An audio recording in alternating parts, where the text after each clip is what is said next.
ఏపీలో కూటమి ప్రభుత్వం అధికారంలోకి అయితే రావడం జరిగింది. తెలుగుదేశం ప్రభుత్వం అధికారంలోకి వస్తే గనక పెన్షన్లకు సంబంధించి హామీలు అయితే అమలు చేస్తామని కొన్ని మేనిఫెస్టోల్లో అలాగే బహిరంగ సభల్లో అయితే చెప్పడం జరిగింది. దానికి సంబంధించి వివరాలు అయితే ఇప్పుడు తెలుసుకుందాం. ముందుగా పెన్షన్ల పెంపు అంటే ప్రెజెంట్ తీసుకుంటున్న సామాజిక పెన్షన్లు ఏవైతే ఉన్నాయో అంటే వృద్ధాప్య పెన్షన్ కానివ్వండి, వితంతు పెన్షన్, ఒంటరి మహిళా పెన్షన్ ఇలాంటి పెన్షన్లు ఏవైతే ఉన్నాయో ఇప్పటి వరకు ఆ పెన్షన్ అమౌంట్ అనేది 3,000 రూపాయలు అయితే అందిస్తున్నారు కదా. తెలుగుదేశం ప్రభుత్వం అధికారంలోకి వస్తే గనక ఆ అమౌంట్ అనేది 4,000 రూపాయలకి పెంచుతామనేది చెప్పారు. రేపు రాబోయే రోజుల్లో ఈ 3,000 పింఛన్ని 4,000 రూపాయలు ఇచ్చే బాధ్యత తెలుగుదేశం జనసేన తీసుకుంటాం.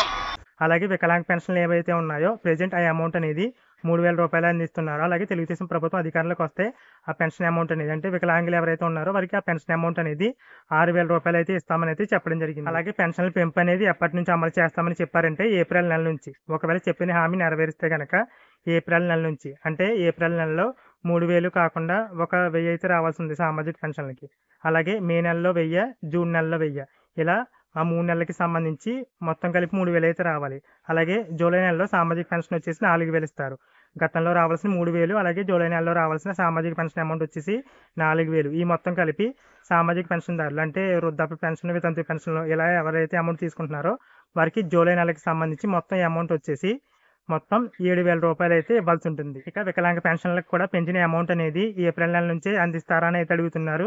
దీనికి సంబంధించి ఆంధ్రజ్యోతిలో వచ్చిన ఒక ఆర్టికల్ అయితే మీకు స్క్రీన్ పైన అయితే చూపిస్తున్నాను చూడండి. ఆ ఆర్టికల్లో ఏం రాశారంటే వికలాంగ పెన్షన్దారులకు కూడా ఏప్రిల్ నెల నుంచే పెంచిన అమౌంట్ అనేది అమలు చేస్తామనేది చెప్పారు. అంటే ఇప్పుడు ప్రెజెంట్ ఎవరైతే వికలాంగ పెన్షన్దారులు ఉన్నారో వారికి జూలై నెలలో రావాల్సిన 6,000 అలాగే ఏప్రిల్ నెలలో 3,000 వస్తాయి, మే నెలలో 3,000 వస్తాయి, జూన్ నెలలో 3,000 వస్తాయి. ఈ 6,000 అలాగే 9,000 మొత్తం కలిపితే వికలాంగ పెన్షన్దారులకి ఈ హామీ అమలు చేస్తే కనుక ఒక్క జూలై నెలలోనే ఈ వికలాంగ పెన్షన్ అమౌంట్ అనేది మొత్తం 15,000 రూపాయలు అయితే తెలుగుదేశం ప్రభుత్వం అయితే అందివ్వడం జరుగుతుంది. ఇక పెన్షన్లకు సంబంధించి మరిన్ని హామీలు చూసినట్లయితే ఒకవేళ పెన్షన్ అమౌంట్ అనేది 2 నెలలు తీసుకోకపోయినా ఆ 2 నెలల అమౌంట్ కలిపి 3వ నెలలో అయితే అందిస్తామనేది చెప్తున్నారు. అంటే 2 నెలల పెన్షన్ అమౌంట్, 3వ నెల పెన్షన్ అమౌంట్ మొత్తం కలిపి ఒకేసారి ఇంటి వద్దే వాలంటీర్ ద్వారా అందిస్తామని అయితే గతంలో హామీ అయితే ఇవ్వడం జరిగింది. ఇక మరొక హామీ చూసినట్లయితే 50 సంవత్సరాలకే పెన్షన్ అయితే అందిస్తామని అయితే చెప్పడం జరిగింది. అది కూడా ఎవరికి అంటే ఎస్సీ, ఎస్టీ, బీసీ, మైనార్టీ వాళ్ళకి. బహిరంగ సభల్లో కేవలం బీసీ అని మాత్రమే చెప్పారు కానీ మేనిఫెస్టోలో మాత్రం ఎస్సీ, ఎస్టీ, మైనార్టీ వాళ్ళకి కూడా పెన్షన్ అమౌంట్ అనేది 50 ఏళ్ళకి అందిస్తామనేది చెప్పడం జరిగింది.